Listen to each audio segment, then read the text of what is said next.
श्रीगुरुं श्रीरूपं साग्रजातं सहगण रघुनाथान्वितं तं सजीवं साद्वैतं सावधूतं परिजनसहितं कृष्णचैतन्यदेवं श्रीराधा कृष्णपादान् सहगणललिता श्रीविशाखान्वितांश्च हे कृष्णकरुणा सिन्धु दीनबन्धो जगत्पते गोपेश गोपिका कान्ता राधाकान्ता नमोऽस्तुते तप्तकाञ्चन गौराङ्गी राधे वृन्दावनेश्वरी वृषभानुसुते देवी प्रणमामि हरिप्रिये वाञ्छाकल्पतरुभ्यश्च कृपा सिन्धुभ्यैव च पतितानां पावनेभ्यो वैष्णवेभ्यो नमो नमः श्रीकृष्ण चैतन्य प्रभो नित्यानंद श्री अद्वैत गदाधर श्रीवासादि गौरभक्तवृंद हरे कृष्णा कृष्ण कृष्णा हरे हरे हरे रामा राम राम हरे हरे नमो विष्णुपादाय कृष्णपृष्ठाय भूतले श्रीमते भक्तिवेदांत स्वामिनिति नामिने नमस्ते सारस्वते देवी गौरवाणी प्रचारिणे निर्विशेषा शून्यवादी पाश्चात्यदेशतारिणे मूकं करोति वाचालं पङ्गुं लङ्घयते गिरिं यत्कृपातमहं वन्दे परमानन्दमाधवं श्रीगुरुं दीनतारिणं कृष्णचैतन्यम् ईश्वरम्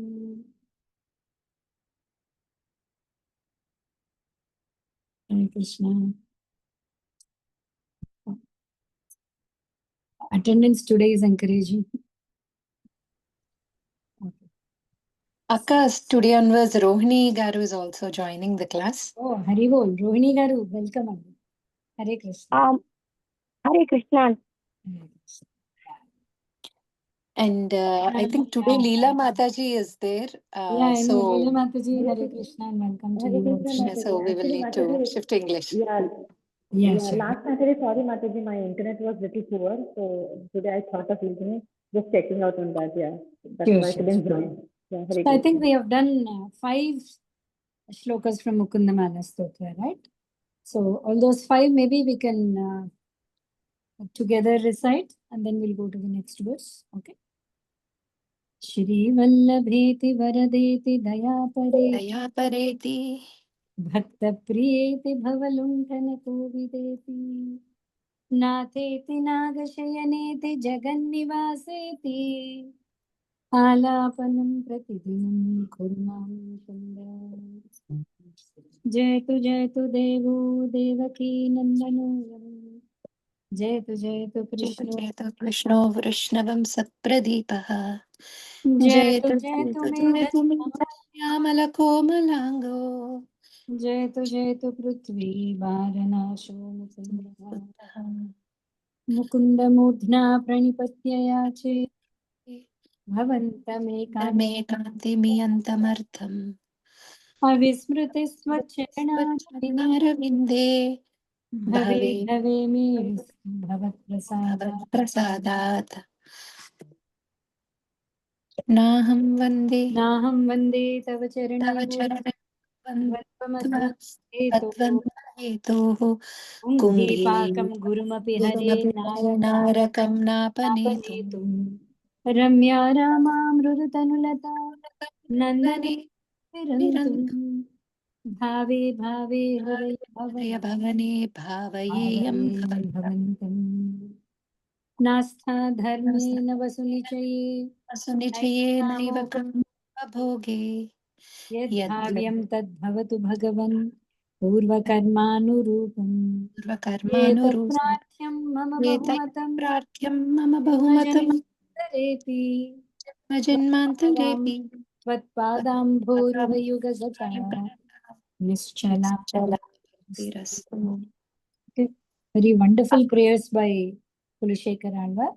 Sailu, you were saying something? Yeah. Ante lyrics, the one that I'm following are a little off from the ones you are reciting, Akka.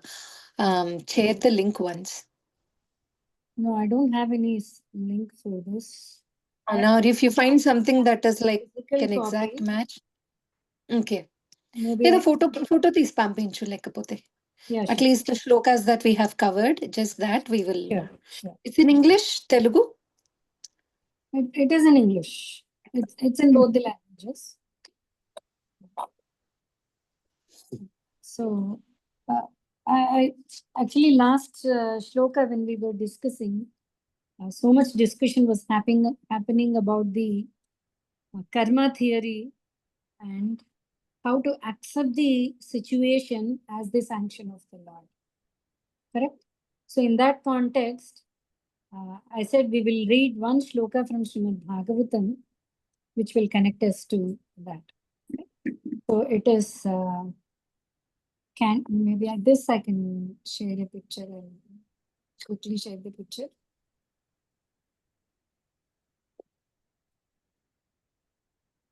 I don't know if you all can open it. It is Canto 10, chapter 14, verse 8.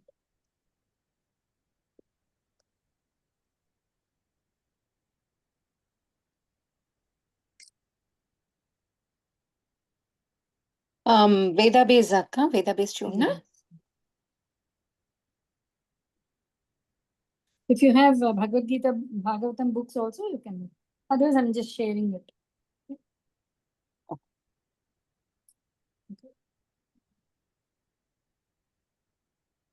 All of you are able to see this? Okay, it's a very beautiful prayer by Lord Brahma to Krishna.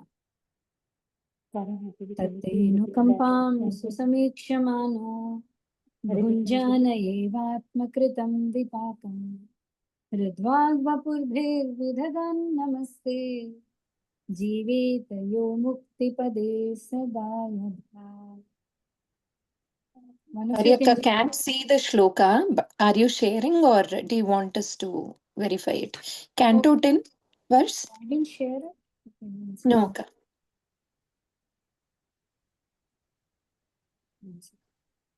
oh, it just popped up. I thought I shared with you.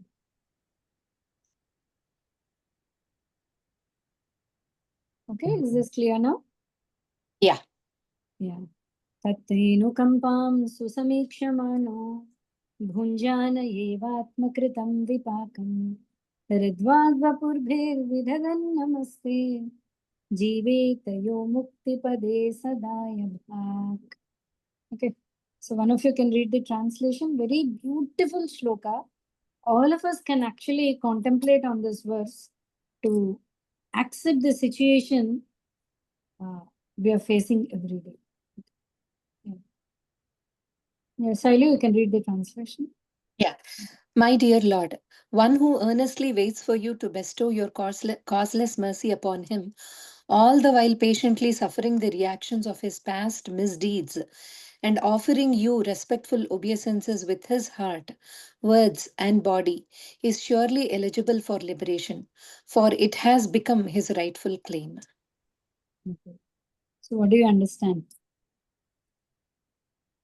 We have to accept whatever comes to us as the reactions. Yeah, so what is the meaning of accepting the situation as the sanction of the Lord? If you all remember, this was the discussion we did last week, right? How to accept a situation as the sanction of the Lord. So Lord Brahma is saying, so if a person is actually accepting it as the situation of the Lord, first thing is, he will understand that the suffering is because of his past misdeeds. Okay. So, manasa vacha karmana.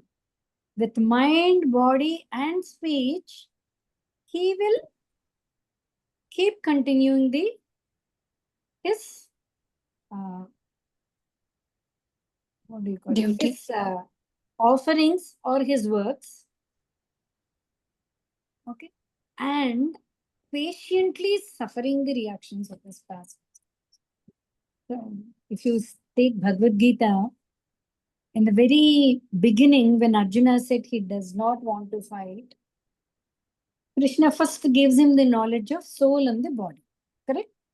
That's how the conversation begins. So Krishna is saying, Arjuna, you are unnecessarily lamenting for the outward dress. Arjuna says, everything is fine, Krishna, but I am attached to my guru and grandfather.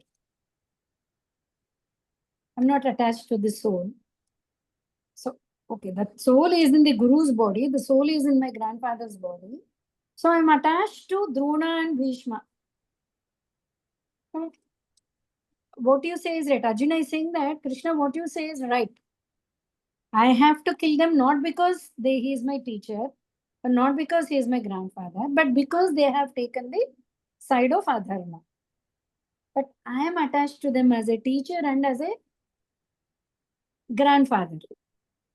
Then Krishna says, you have to tolerate. Yes. As long as you are in this bodily conception, you need to tolerate for a higher purpose. So now Krishna, but Brahma, Lord Brahma is saying here. Okay? So one, while patiently suffering the reactions of his past deeds, past misdeeds, and offering you respectful obeisances with his heart, words, and body. And so what does this mean? There is no complaint on Krishna that, oh Krishna, why has such a misery come to me? Why did it come to me? There's no complaint. Okay. You're still wholeheartedly accepting it and wholeheartedly, manasa vacha karmana, you're offering obeisances to the Lord. Then what happens?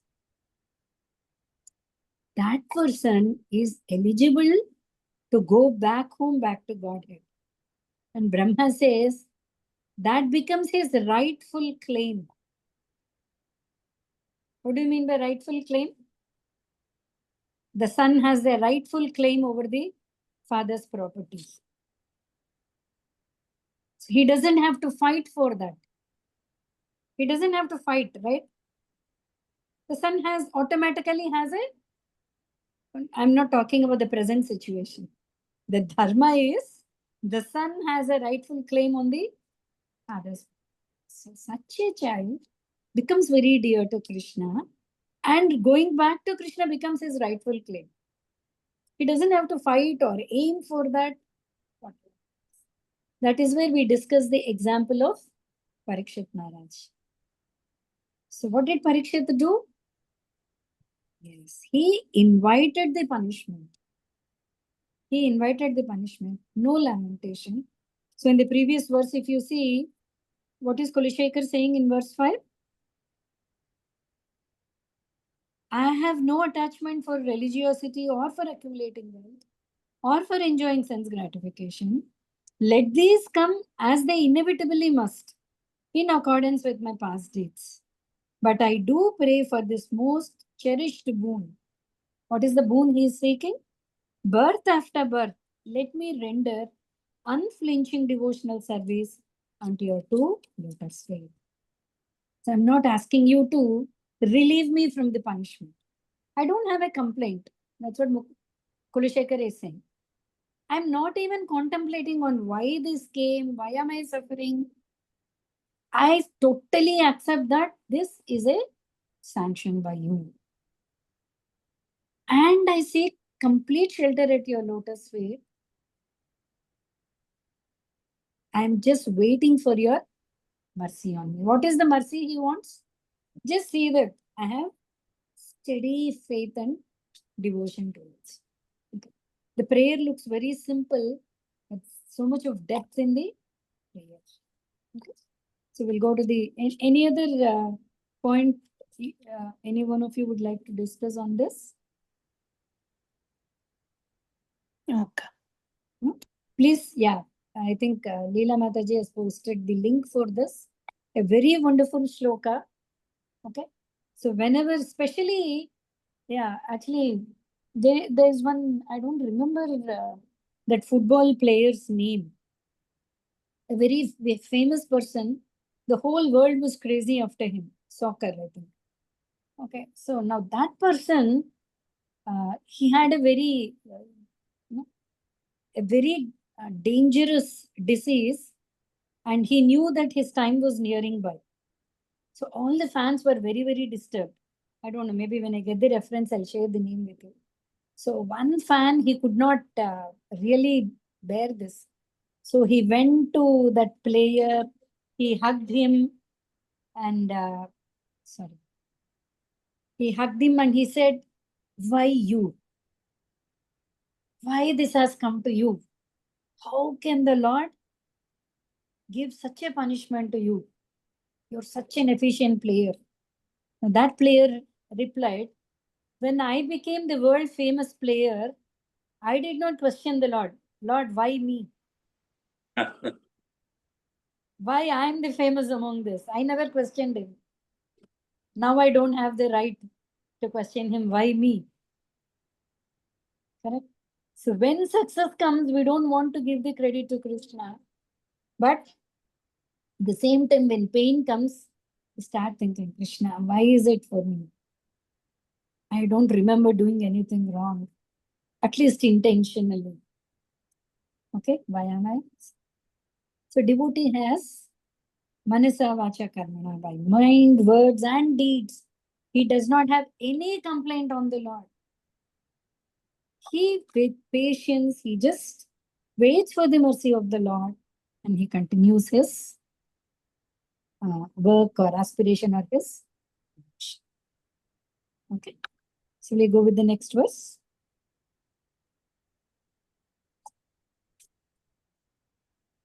Verse 6.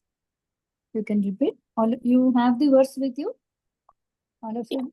Diviva bhuviva. That is the verse. Diviva bhuviva mamastu vaso. Diviva bhuviva mamastu vaso. Narakeva narakanta. Sorry. Narakeva narakantaka prakaram. Narakeva narakantaka Prakamam. prakamam. Narakeva narakantaka prakamam. Narakeva narakantaka prakamam. Avadhirita sharadaravindav. Avadhirita sharadaravindav. Charanau te maranepi chintayami. Charanau te marati chintayami. Diviva bhuviva mamastu vasu. Diviva bhuviva mamastu vaso. Narakeva narakantaka prakamam. Narakeva narakantaka prakamam. Avadhirita sharadaravindav. Avadhirita sharadaravindav. Charanau te maranepi chintayami. Charanau te marati chintayami. O Lord, O killer of the demon, Narakantaka, let me reside either in the realm of the demigods, in the world of human beings, or in hell, as you please. I pray only that at the point of death, I may remember your two lotus feet, whose beauty defies that of the lotus growing in the Sharat season. This is Sharat season, right? Recently we had Sharat Purnima. So anyone knows the speciality of Sharat Purnima? Any guess? A very beautiful incident happened on Sharat Purnima. What is the speciality of that? Because at least having approached Krishna, we should know the importance of Sharat Purnima. That is the essence of Bhagavatam.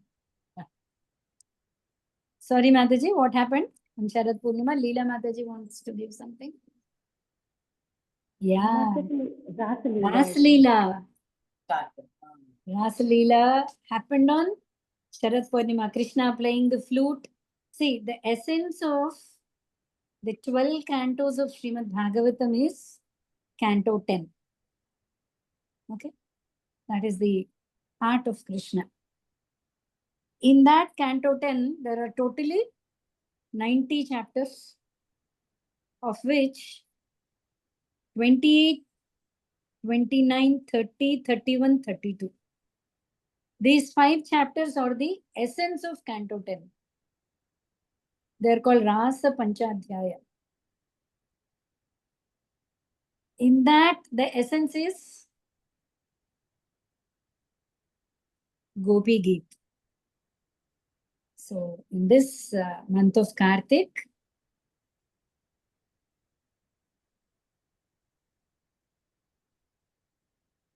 (29, 30, 28, 29, 30, 31, 32.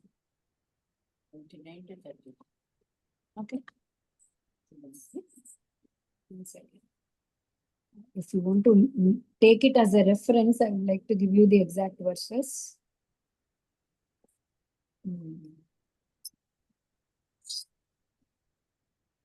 29, 30, 31, 32, 33. Sorry. Okay. In that, 29 is Gopi Geet. Sorry, 31 is Gopi Geet. 29, 30, 31, 32, 33. In that, the middle chapter, 31 is the Gopi's song of separation.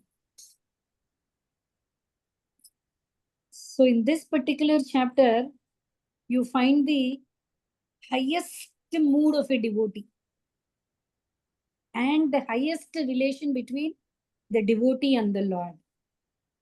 I hope you all know the, what do you call? The sequence of Rasa dance? Yes, no? Okay.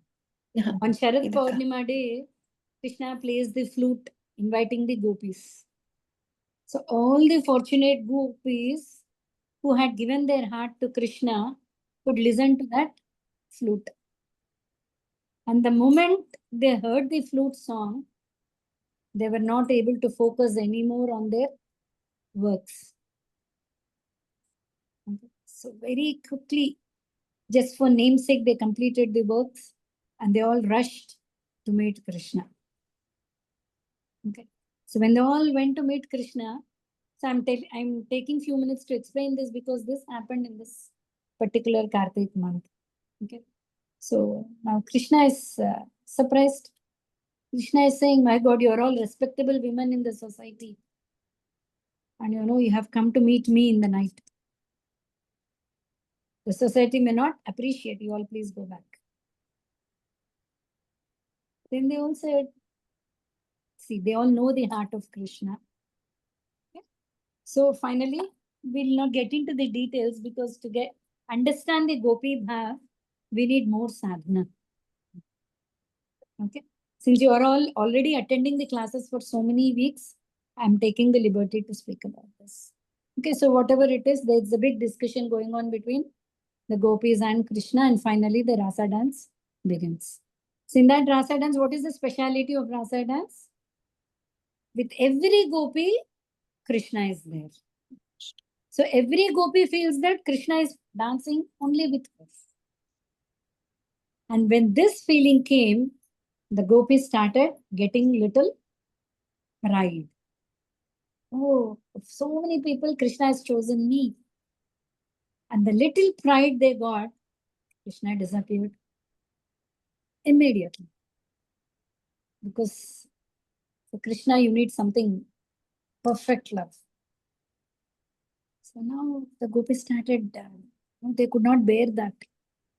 And they expressed immense separation from Krishna. They almost went crazy and they were crying. They were enacting the pastimes of the Lord. Okay. And then comes that chapter 31, the Gopi Geet. Amazing prayers, the topmost prayers. I will tell you why these are topmost prayers. Because after these prayers, Krishna could not hide anymore. He wanted to wait for some more time. But the way gopis offered prayer, Krishna came back. Okay. Now when Krishna came back, the gopis were all really angry on him. Okay. They were actually waiting for Krishna to come. They made immense prayers and they started asking Krishna, what sort of a person you are? Okay. So there may be 4 types of persons in this world. You will love somebody as much as they love you. That is one category. Okay. Usually we all fall into that category. If you love me, I love you. Or as long as you love me, I love you. That's where the world goes. The so-called good people. There's one more category which says, whether you love me or not, I love you. Usually our well-wishers, parents and all come under that category. Okay, even if you don't love me, I love you. Correct? There is one third category. You love me, but still I don't love you. Fourth category is, whatever, whether you love me or you don't love me, I don't love you. Mhm. So these gopis are asking, into which category you fall in? Can you guess the answer? Second? Fourth, I think. No, first. Hmm? First one? Krishna says, I belong to fifth category. None of these is the answer. The way what I do is, if somebody has deep love for me, I see that that love is increased n number of times. So that is the reason I disappeared from you. You had love for me. And when I disappeared, your love for me increased more. That is called Vipralamba Bhava. We all can also think to whomever person you love, your child or your husband or your friend. Okay? In absence, the feeling we have for them is more. Yes or no? That is Vipralamba. That is called love in separation. So Krishna said, I belong to that category. And then he says, I have spoken in Bhagavad Gita that Ye yathamam prapadyante tam stataiva bhajamyaham. With whatever love people love me, I reciprocate accordingly. But in your case, I'm not able to keep up my word. The way you love me, I'm not able to love you so much. So now gopis have become superior. Krishna says, I bow down my head in front of you. Okay. So that is where I said, this is the topmost relation between the devotee and the monk. Okay.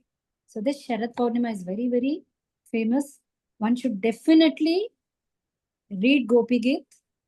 But before you read Gopi Geet or along with Gopi Geet, you have to read the purports also. Only then you will understand the essence of Gopi Geet. Very beautiful prayers by Krishna. Maybe one of you can just share, or I can also share. Gopi Geet, you can search in YouTube. If you're not well versed with the verses, you can just keep listening. Very, very wonderful prayers. They're very wonderful because Krishna could not resist himself. He appeared. Okay. And one more thing of Sharad Purnima is, in this month, the rivers are all very, very clear. They have clear water because of the rains. See, in starting of, when the rains start, the rivers are not very clear because till then they would have accumulated all the mud. Okay, so after a while, when it is raining for considerable time, then the entire water becomes very clear. I don't know. In Minneapolis, all the lakes looked so clear. Okay. So in that clear water, when there is a beautiful lotus, why are we discussing this? The shloka says, Avadhirita Sharadara Vindau Charanau Te Marani Pichinkayami. Marani, at the time of death, may I remember your beautiful lotus feet. And how beautiful are those lotus feet? Avadhirita Sharadara Vindau. In Sharat month, that beautiful lotus, that beauty is nothing when compared to your two lotus feet. So that two lotus feet may I remember at the time of death.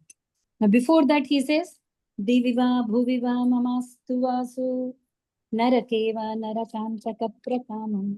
Diviva Bhuviva. Let me be there in Devi, means heavenly planets, or on earth, or in hellish planets. I'm not worried. Oh Narakantaka, oh killer of Narakasura. I'm not worried. Let me reside in heaven, hell, or the earthly planet. So what is my desire? Maranipi, at the time of death. Let me remember your two beautiful lotus feet, which defeats the beauty of lotus in Sharat Muni. Okay, so that is a beautiful prayer. Kulishekar Anwar is saying. Now, is it easy to remember Krishna at the time of death? We need to discuss on this because, see, usually at the time of misery or pain, what do we look for? We look for a support. Correct? You're about to fall down, you have a pain, you would like to have some support. Emotional pain, you would look for emotional support. Physical pain, you would look for a physical support. Now, the highest pain one is going to encounter is the pain of death. So at that time, we need to take shelter of the Lord. But how will that come to our memory? Because that is where we need to understand. At the point, death doesn't come, like it's not that you are born and immediately death comes. There are cases, I'm not talking about that. Okay. But before that, pain is given to everyone in this material world. Okay. So at the time of pain, what is the support we are taking? One should contemplate. Let it be a simple pain, no problem. But what is the support I'm looking for? Whose shelter am I taking? So that nature we need to improve. If you read the scriptures, I don't know, to my knowledge, I feel the highest pain experienced was by Draupadi in the Asat Sabha. Correct? Yeah. Yeah, the highest pain. You cannot really imagine the pain. The queen of the Pandavas, 5 powerful husbands in front of her. Okay, all the famous Kurus, none of them could help Draupadi. So she sought the help of Lord Krishna. So all of us, we need to think. Actually, the previous verse and this, if you connect, both in happy times and in distress, we need to think of Krishna. See, we should, in heart, we should feel that he is my only support. Actually, only he can be the real support. Nobody else. So if Bhima, Arjuna, Yudhishthira and all could not save the pain of Draupadi, who else can save? Bhishma could not save. So many renowned persons were there. Vidura was there. So many renowned persons were there. It was only Krishna who could save. I'll tell you one more example. Recently, I heard Gauranga Darshan Prabhu's lecture. So somebody was asking him. See, Krishna says, always remember me. Correct? Satatam kirtayanto mam yatantasya dridhabrata. Krishna talks. Satatam means always. How to think of Krishna always? See, we may be going to office. We may be going to shop. We may be going to some mall or some picnic. How to remember Krishna? Correct? We have this doubt? Yeah. So definitely I'll go to buy groceries or whatever. How do you remember Krishna? So Prabhu was giving very nice example. With beads in hand, sitting in front of Krishna, when you're chanting Krishna's name, are you able to think of Krishna? 2 hours, 16 rounds, 2 hours, with beads in your hands, sitting, how much is the mind thinking of Krishna? If that cannot happen, how can you think of Krishna in other times? Forget about time of death. Time of death is going to be the most painful thing. So how will I remember Krishna? Actually, one of my relatives is there. I don't know. Earlier, I used to think, why is this person blessing me? Right? We have a great culture that when elders come, we pay obeisances to their feet, right? So that person was, it was my birthday actually. So I thought I'll take blessings from him. So when I was bowing down to his feet, he was saying, Antiya Harinama Smarana, he was saying. May you remember Hari at the time of death. I was thinking, this is my birthday and he's talking about death. I didn't know the value of that blessing, but that is the blessing. Antye Harinama Smarana Prapti Rastu, he was saying. So may you remember Krishna at the time of death. Can we? We cannot. I'll tell you an example. My Siksha Guru, okay, he was holding beads. While traveling, he was chanting. So when he was traveling, he just saw an accident on the road. So beads were there in his hand, but the thoughts went completely on the accident. So then he was saying, I had beads and I was not thinking of Krishna. Suppose I am in that state. Will I think of Krishna? So what do we do about this? The first step we do is when we chant, we think about the Lord. Start with a humble step. People say, right? Make a humble step. As long as you chant, at least then focus in front of the altar when you're serving Krishna. Actually, there is this verse you remember? Krite yadhyayato Vishnu Retayam yajato makhe Dvapare paricharyayam Kalau tad harikirtanam. What is the meaning of this? In Satya Yuga, meditation used to be the process. In Treta Yuga, yajna is the process. In Dwapari Yuga, service, paricharyayam, archana, offering to Krishna. That was the process. But whatever results you obtain in these 3 yugas, Kalautad Harikirtanam. In Kali Yuga, just with Harikirtan, you can get the benefits of all this. How? How can that happen?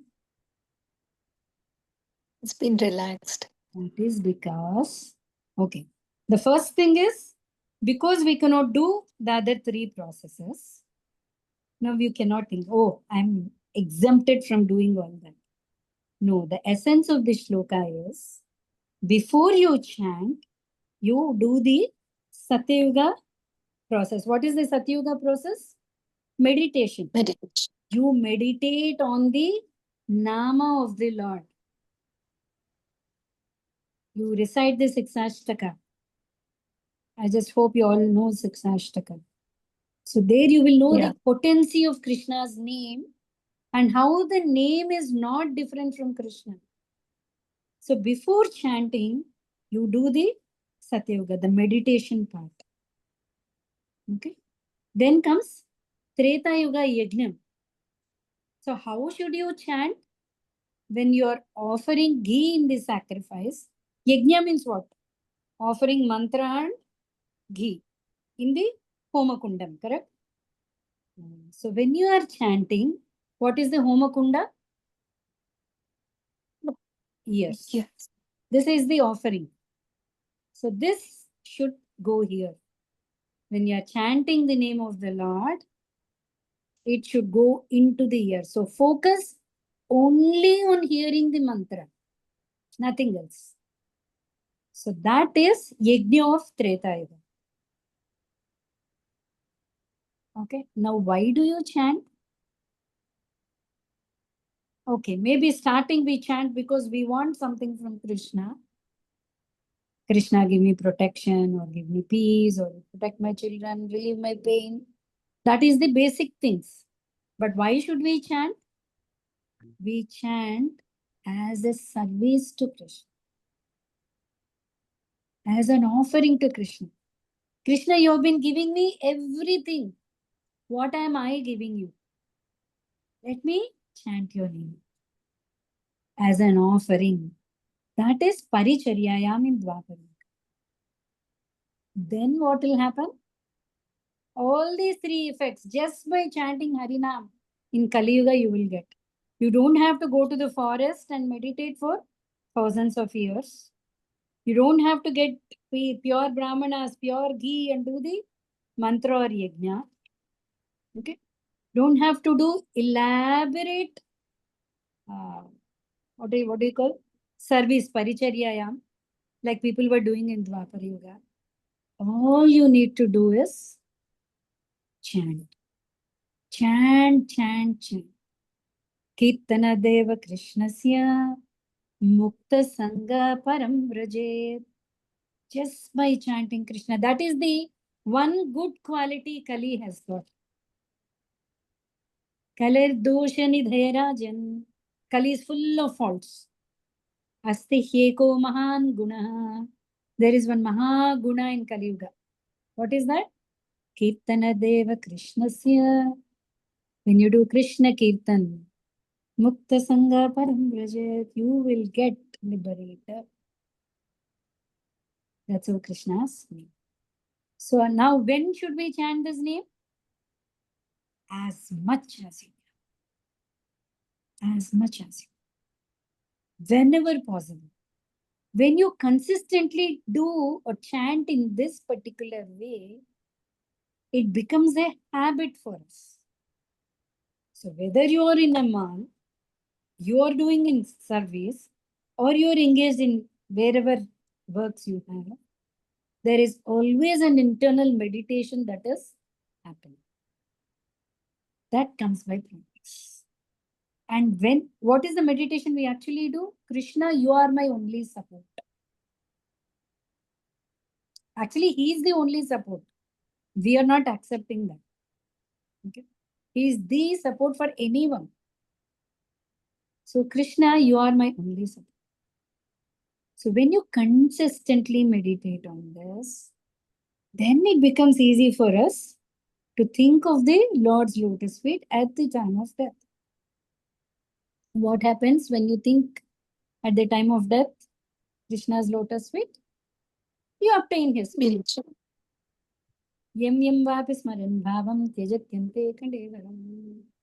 Tyajatyante kalevaram. At the time of leaving the body, whatever one thinks, without doubt, Arjuna, they will attain that state. Is that okay? So that is the prayer Kulashekar Alvar is making. Okay. So any doubts on this? Or we can proceed to the next. Akka, one question. Not from the shloka, but from the incident in Mahabharata about Draupadi. Bhishma is a great devotee of the Lord, right? So was he aligning, was he trying to align with Krishna to come and protect her, or did he personally choose not to stop this? Such a beautiful question. I really appreciate the question. The devotees are always in alignment with the Lord. And Bhishma was such a great devotee that he was able to see the Lord's arrangement in this particular incident. Okay.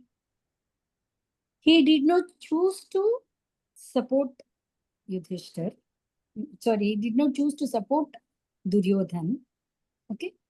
But when you read Mahabharata, there was a small perplexity Bhishma had when Draupadi questioned. You remember Draupadi's question to the Kuru Sabha? She said, right, yeah. Am I a rightful, what do you call? What is it called? Debt. ధర్మ విజేతన దాన్ని ఏంటంటారు? ధర్మ విజేతన అధర్మ విజేతన Rightful, what do you call? Claim. Yeah, see, Yudhishthir had already become a slave of Duryodhan. He has no right to. So how did he put me in the bed? Okay, first of all, is this keeping me as a bet, is it rightful or not? Now, Yudhishthir had no answer for this.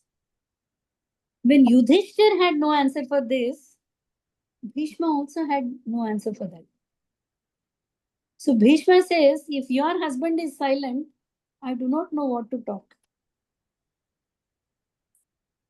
You're getting it? The faith Bhishma has in Yudhishthir, that he will not do injustice. He knows what dharma is. Okay.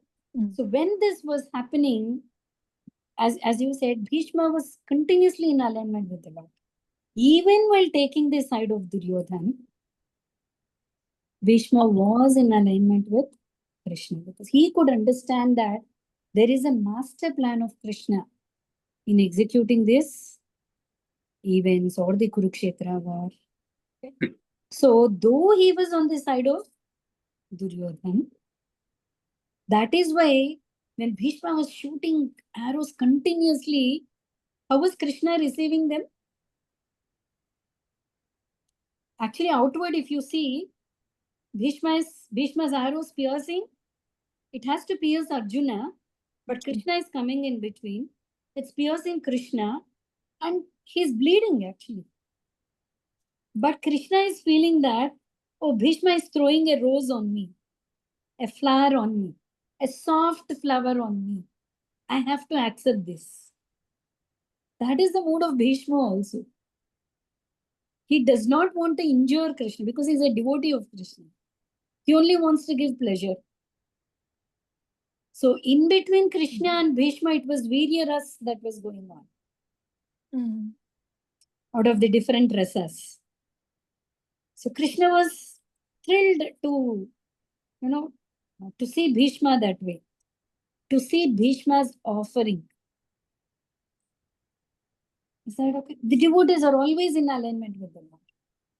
They will understand the perfect plan of them. That is one more reason why they don't complain. They will be able to see, oh, it is Krishna's hand that is happening here. When Vidura was insulted by Duryodhan, right, just before the war, Vidura goes, maybe let me give a last trial, if I can change my brother. So he goes in front of Kuru Sabha, in front of everyone. He's advising Dhritarashtra, please abandon your son. Your entire dynasty is going to get ruined because of this war. So immediately Duryodhan uses very sharp words. He says, who has invited this son of a kept mistress? For all the help we have done, he is now taking the side of an enemy. So just spare his life and throw him out. Now, when this was happening, Vidura was seeing two energies of the Lord simultaneously. If you read the purport in Bhagavatam, Prabhupada writes, Vidura says the Mahamaya acting on Duryodhana, how he is influenced by these moods, how he is blinded with attachment and he is insulting him. At the same time, he could see Krishna's internal energy, Yogamaya, acting in him. Vidura says, oh, this is a perfect arrangement of the Lord. What is the perfect arrangement? Me getting insulted in this Kuru Sabha is a perfect arrangement of the Lord. Now let me take this as the opportunity and not participate in Kurukshetra. Let me go to Tirtha Yatra. What I have done already. So he says both the energies of them. And Vidura understands, oh, this is inevitable. The war is inevitable. Krishna has the plan and he is the executor. Yeah. Akka, one more question. since Bhishma was in alignment with the Lord, then I don't know how true this is, but he being pierced by the arrows and lying on the bed of arrows until he leaves the body. I read somewhere or heard somewhere that that's because he did not object the adharma being done to Draupadi. Is that still true? Yes. Krishna's beautiful quality is he may not agree, he may disagree, but he does not disown his devotees. So he still faced the karmic reaction. Yes. Because he did not object, Bhishma accepts that punishment. That also. That is, yes. Bhishma accepts the punishment. Now, Krishna wants to prove that even if it is a devotee, if you are on the side of adharma, Krishna is not going to accept. He disagrees, but he didn't disown Bhishma. At the time of leaving, Krishna came personally to give his darshan to Bhishma. See, that is the special, very special quality of Krishna. He will not agree if you are on the adharma. But since you are the devotee, he will not disown you. Somehow or the other, he will take you. Okay. And the devotees are also like, they don't complain. They don't complain. That's what Kulashekar also is saying. I'm put in hell, no problem. Why a devotee will be put into hell? Any idea? There's one beautiful verse in Bhagavad Gita which says, Api chetsu duracharo sadhurevasa. Krishna says, even if my devotee has performed the most condemnable action, still he needs to be taken as sadhu.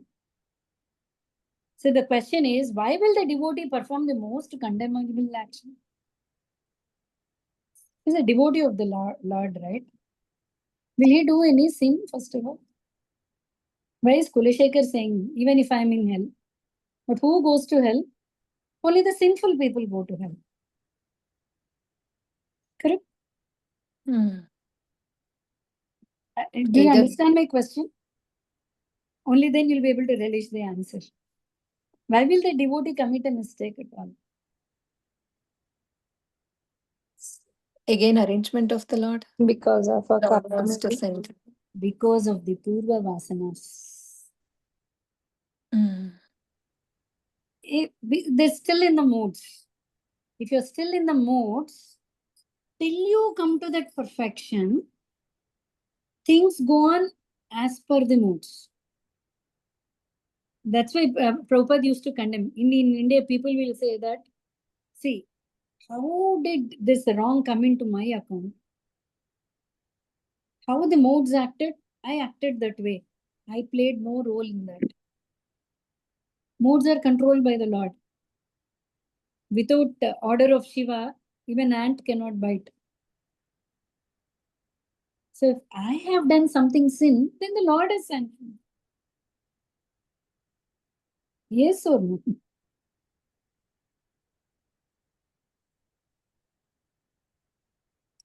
Actually, the soul does not do anything. It's only the moods that do everything. One who sees, yah pashyati sa pashyati, Krishna tells in Bhagavad Gita. One who sees that, actually Krishna says, ahankara vimudhatma karta aham iti manyate. One who is in this false ego thinks that I am the doer. I am not the doer. The modes are the doer. So as per the modes which I have already acquired, my actions keep going. The devotee is saying, I'm not worried about it. So based on my actions, I would have done something wrong based on my modes. So maybe I have a punishment in future to go to hell. That is why the next verse in Bhagavad Gita says, Kshipram bhavati dharmatma sashvachantani kachate kaunteya pratijanihi nami bhaktya pranasyati. The first sloka says, even if my devotee performs the most abominable sin, he is to be considered sadhu because Kshipram Bhavati Dharmatma. Very quickly he will come back to my nature. He'll become a Dharmatma. Sashvatchanti Nigachati. Kaunteya Pratijanihi. Kaunteya. Declare it boldly, my devotee will never perish. Krishna says. So sometimes, because of the modes or the previous vasanas, okay, things may happen or some fault may happen from the devotee's side. So Krishna will not agree, but still he will not disown them. He still takes care of them. Is that okay? Yeah. I'm good. So anything else? Otherwise we can stop here. Very nice shloka Akka, today. Actually, all the prayers are very simple, but so profound meaning in each of the verse, Mukunda Malas. So we'll meet next week. Vancha Sure. kalpatarubhyascha kripa Akka,